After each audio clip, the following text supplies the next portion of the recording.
Notre-Dame de Paris, livre 5e. 1.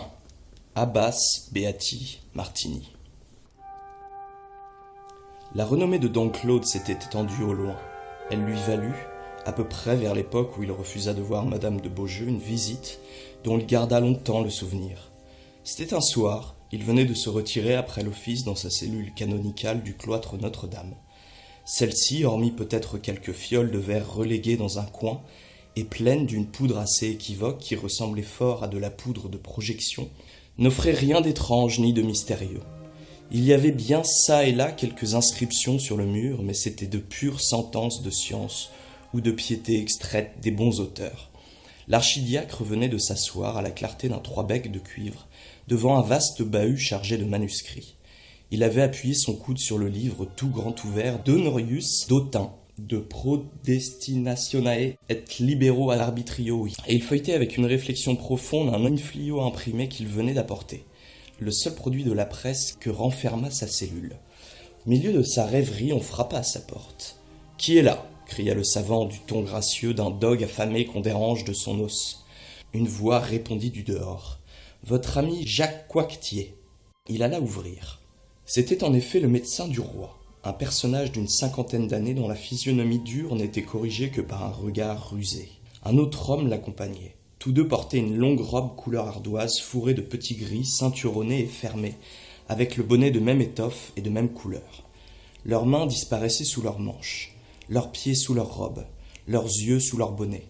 « Dieu me soit en aide, messire, dit l'archidiacre, en les introduisant, je ne m'attendais pas à si honorable visite à pareille heure. » Et tout en parlant de cette façon courtoise, il promenait du médecin à son compagnon un regard inquiet et scrutateur. « Il n'est jamais trop tard pour venir visiter un savant aussi considérable que Don Claude Frollo de Tirchap, répondit le docteur Coictier, dont l'accent franc-comtois faisait traîner toutes ses phrases avec la majesté d'une robe à queue. Alors commença entre le médecin et l'archidiacre un de ces prologues congratulateurs qui précédaient à cette époque, selon l'usage, toute conversation entre savants et qui ne les empêchait pas de se détester le plus cordialement du monde.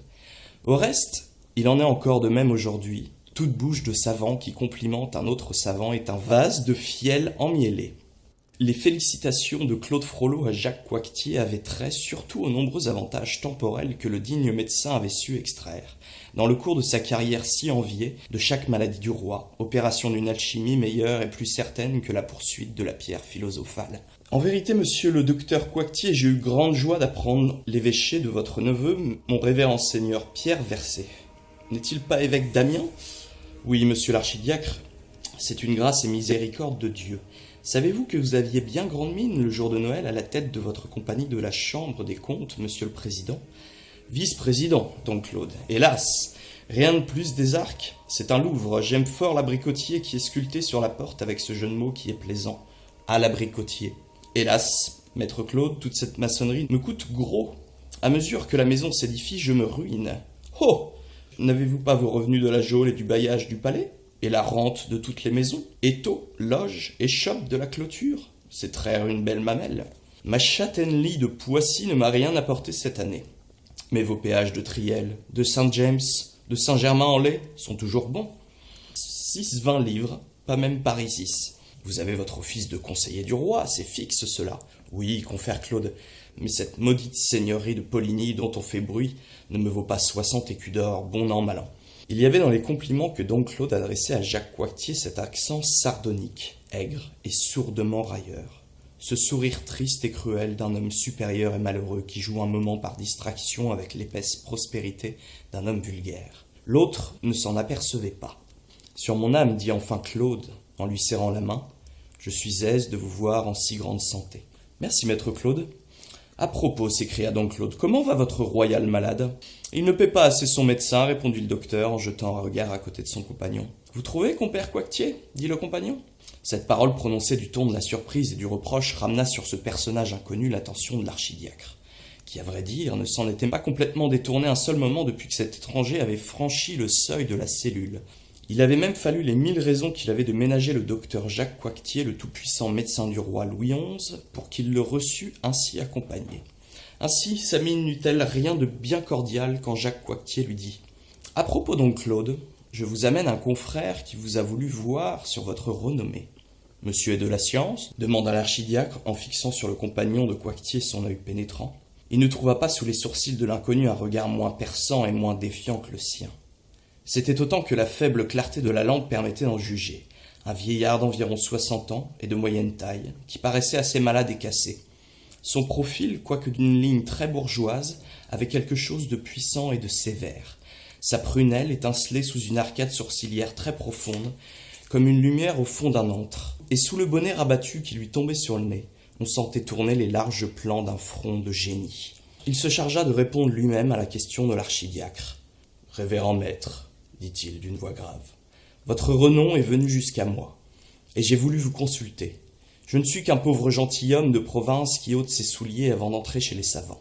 Il faut que vous sachiez mon nom. Je m'appelle le compère Tourangeau. » Singulier nom pour un gentilhomme, pensa l'archidiacre. Cependant, il se sentait devant quelque chose de fort et de sérieux. L'instinct de sa haute intelligence lui en faisait deviner une non moins haute sous le bonnet fourré du compère Tourangeau. Et en considérant cette grave figure, le rictus ironique que la présence de Jacques Coictier avait fait éclore sur son visage morose s'évanouit peu à peu comme le crépuscule à un horizon de nuit. Il s'était rassis, morne et silencieux, sur son grand fauteuil. Son coude avait repris sa place accoutumée sur la table et son front sur sa main. Après quelques moments de méditation, il fit signe aux deux visiteurs de s'asseoir et adressa la parole au compère Tourangeau. « Vous venez me consulter, maître, et sur quelle science ?»« Révérend, répondit le compère Tourangeau, je suis malade, très malade.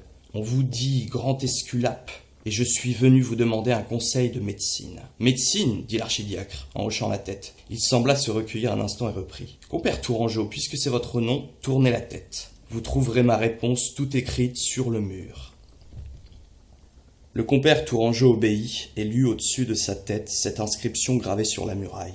La médecine est fille des songes. Jamblique. Cependant, le docteur Jacques Coictier avait entendu la question de son compagnon avec un dépit que la réponse de Don Claude avait redoublé. Il se pencha à l'oreille du compère Tourangeau et lui dit, assez bas pour ne pas être entendu de l'archidiacre, « Je vous avais prévenu que c'était un fou. Vous l'avez voulu voir. » « C'est qu'il se pourrait fort bien qu'il eût raison, ce fou, docteur Jacques, répondit le compère du même ton et avec un sourire amer. Comme il vous plaira, répliqua Coictier sèchement, puis s'adressant à l'archidiacre. Vous êtes presque en besogne, Don Claude, et vous n'êtes guère plus empêché qu'Hippocratès qu'un singe d'une noisette. La médecine est un songe. Je doute que les pharmacopoles et les maîtres mires se tinssent de vous lapider s'ils étaient là. Donc vous niez l'influence des filtres sur le sang, des onguents sur la chair, vous niez cette éternelle pharmacie de fleurs et de métaux qu'on appelle le monde, faite exprès pour cet éternel malade qu'on appelle l'homme. Je ne nie, dit froidement Don Claude, ni la pharmacie, ni le malade. Je nie le médecin. Donc il n'est pas vrai, reprit Coictier avec chaleur, que la goutte soit un dartre en dedans, qu'on guérisse une plaie d'artillerie par l'application d'une souris rôtie, qu'un jeune sang convenable infusé rende la jeunesse à de vieilles veines. Il n'est pas vrai que 2 et 2 font 4 et que l'amprostotonos succède à l'opistotonos. L'archidiacre répondit sans s'émouvoir. Il y a certaines choses dont je pense d'une certaine façon. Coictier devint rouge de colère. Là, mon bon Coictier, ne nous fâchons pas, dit le compère Tourangeau. Monsieur l'archidiacre est notre ami. Coictier se calma en grommelant à demi-voix. Après tout, c'est un fou. Parce que Dieu, maître Claude, reprit le compère Tourangeau après un silence, vous me gênez fort. J'avais 2 consultations à requérir de vous, l'une touchant ma santé, l'autre touchant mon étoile. Monsieur, repartit l'archidiacre, si c'est là votre pensée, vous auriez aussi bien fait de ne pas vous essouffler au degré de mon escalier. Je ne crois pas à la médecine, je ne crois pas à l'astrologie. En vérité, dit le compère avec surprise. Coictier riait d'un rire forcé. Vous voyez bien qu'il est fou, dit-il tout bas au compère Tourangeau. Il ne croit pas à l'astrologie. Le moyen d'imaginer, poursuivit Don Claude, que chaque rayon d'étoile est un fil qui tient à la tête d'un homme. Et à quoi croyez-vous donc s'écria le compère Tourangeau. L'archidiacre resta un moment indécis. Puis il laissa échapper un sombre sourire qui semblait démentir sa réponse. Credo in Deum. Dominum nostrum, ajouta le compère Tourangeau avec un signe de croix. Amen, dit Coictier. Révérend maître, reprit le compère, je suis charmé dans l'âme de vous voir en si bonne religion, mais grand savant que vous êtes. L'êtes-vous donc à ce point de ne plus croire à la science?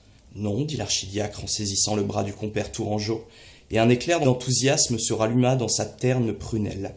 Non, je ne nie pas la science. Je n'ai pas rampé si longtemps à plat ventre et les ongles dans la terre, à travers les innombrables embranchements de la caverne, sans apercevoir, au loin devant moi, au bout de l'obscure galerie, une lumière, une flamme, quelque chose, le reflet sans doute de l'éblouissant laboratoire central où les patients et les sages ont surpris Dieu. Et enfin, interrompit le Tourangeau, quelle chose tenez-vous vraie et certaine? L'alchimie. Coictier se recria. Par Dieu, donc Claude, l'alchimie a sa raison sans doute. Mais pourquoi blasphémer la médecine et l'astrologie? Néant, votre science de l'homme. Néant, votre science du ciel, dit l'archidiacre avec empire. C'est mener grand train Épidorus et la Chaldée, répliqua le médecin en ricanant.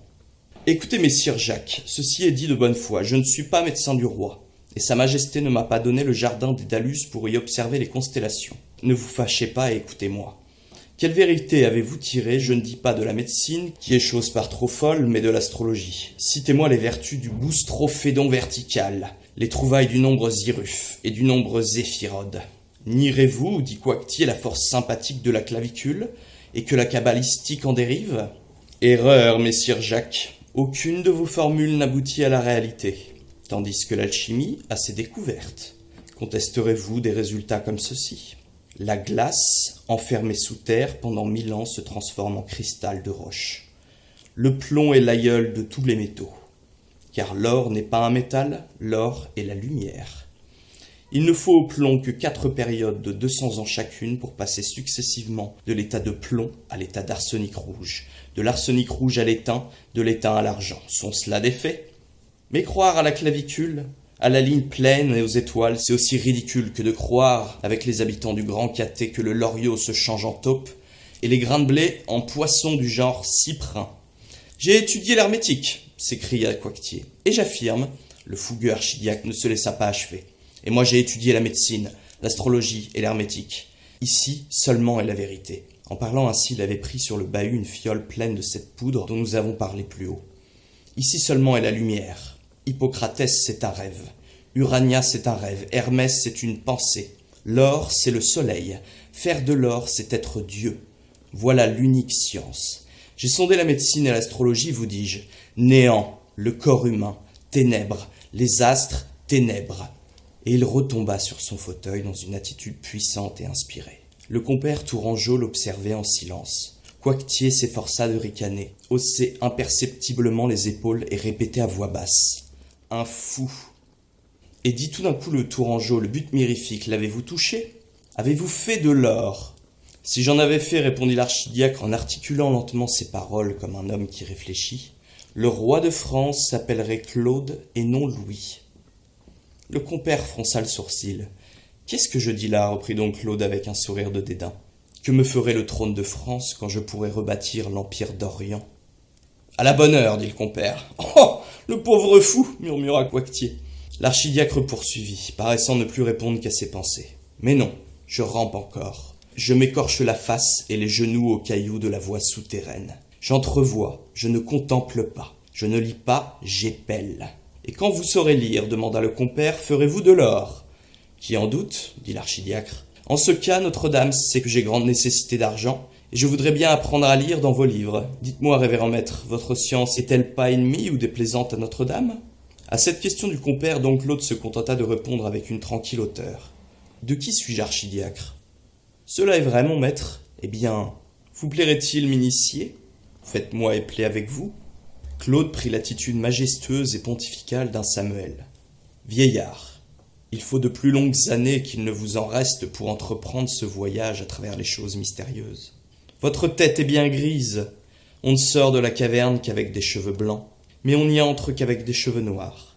La science sait bien toute seule creuser, flétrir et dessécher les faces humaines. Elle n'a pas besoin que la vieillesse lui apporte des visages tout ridés. Si cependant l'envie vous possède de vous mettre en discipline à votre âge et de déchiffrer l'alphabet redoutable des sages, venez à moi, c'est bien, j'essaierai. Je ne vous dirai pas à vos pauvres yeux d'aller visiter les chambres sépulcrales des pyramides dont parle l'ancien Hérodotus, ni la tour des briques de Babylone, ni l'immense sanctuaire de marbre blanc du temple indien des Klinga. Je n'ai pas vu plus que vous les maçonneries chaldéennes construites suivant la forme sacrée du Sikra, ni le temple de Salomon qui est détruit, ni les portes de pierre du sépulcre des rois d'Israël qui sont brisées. Nous nous contenterons des fragments du livre d'Hermès que nous avons ici. Je vous expliquerai la statue de Saint Christophe, le symbole du semeur et celui des deux anges qui sont au portail de la Sainte-Chapelle, et dont l'un a sa main dans un vase et l'autre dans une nuée. Ici, Jacques Coictier, que les répliques fougueuses de l'archidiacre avaient désarçonné, se remit en selle et l'interrompit du ton triomphant d'un savant qui en redresse un autre. « Hélas, amice Claudie, le symbole n'est pas le nombre. Vous prenez Orpheus pour Hermès. C'est vous qui errez, répliqua gravement l'archidiacre. Dédalus, c'est le soubassement. Orpheus, c'est la muraille. Hermès, c'est l'édifice. C'est le tout. Vous viendrez quand vous voudrez, poursuivit-il en se tournant vers le Tourangeau. Je vous montrerai les parcelles d'or restées au fond du creuset de Nicolas Flamel, et vous les comparerez à l'or de Guillaume de Paris. Je vous apprendrai les vertus secrètes du mot grec péristera. Mais avant tout, je vous ferai lire l'une après l'autre les lettres de marbre de l'alphabet, les pages de granit du livre. Nous irons du portail de l'évêque Guillaume et de Saint-Jean-le-Rond à la Sainte-Chapelle, puis à la maison de Nicolas Flamel, rue Marivaux, à son tombeau qui est aux Saints-Innocents, à ses deux hôpitaux rue de Montmorency. Je vous ferai lire les hiéroglyphes dont sont couverts les 4 gros chenets de fer du portail de l'hôpital Saint-Gervais et de la rue de la Ferronnerie. Nous épellerons encore ensemble les façades de Saint-Côme, de Sainte-Geneviève des Ardents, de Saint-Martin, de Saint-Jacques de la Boucherie.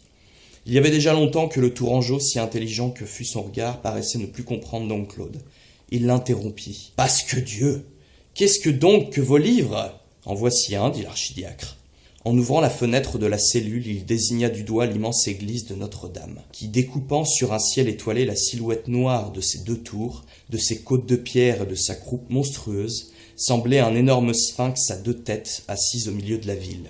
L'archidiacre considéra quelque temps en silence le gigantesque édifice, puis étendant avec un sourire sa main droite vers le livre imprimé qui était ouvert sur sa table, et sa main gauche vers Notre-Dame, et promenant un triste regard du livre à l'église.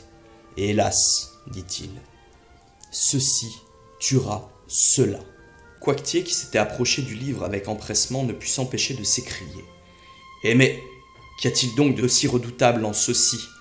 Glossa in epistolas depoli. Norimbergae, Antonius Coburger, 1474. Ce n'est pas nouveau, c'est un livre de Pierre Lombard, le maître des sentences. Est-ce parce qu'il est imprimé? » Vous l'avez dit, répondit donc Claude, qui semblait absorbé dans une profonde méditation et se tenait debout, appuyant son index reployé sur l'in-folio sorti des presses fameuses de Nuremberg. Puis il ajouta ces paroles mystérieuses. « Hélas, les petites choses viennent à bout des grandes. Une dent triomphe d'une masse. Le rat du Nil tue le crocodile. L'espadon tue la baleine. Le livre tuera l'édifice. » Le couvre-feu du cloître sonna au moment où le docteur Jacques répétait tout bas à son compagnon son éternel refrain. « Il est fou !» À quoi le compagnon répondit cette fois. « Je crois que oui. » C'était l'heure où aucun étranger ne pouvait rester dans le cloître. Les 2 visiteurs se retirèrent. « Maître, dit le compère Tourangeau en prenant congé de l'archidiacre, j'aime les savants et les grands esprits. Et je vous tiens en estime singulière. Venez demain au palais des Tournelles et demandez l'abbé de Saint-Martin de Tours. » L'archidiacre rentra chez lui stupéfait, comprenant enfin quel personnage c'était que le compère Tourangeau, et se rappelant ce passage du cartulaire de Saint-Martin de Tours, « Abbas beati Martini, scilitect rex Franciae, et canonicus det consuetudine et abet parvam, praemedam quam abet sanctus, venantius et debet sedere in sede teso rari. » On affirmait que depuis cette époque, l'archidiacre avait de fréquentes conférences avec Louis XI, quand Sa Majesté venait à Paris et que le crédit de Don Claude faisait ombre à Olivier le Daim et à Jacques Coictier, lequel, selon sa manière, en rudoyait fort le roi.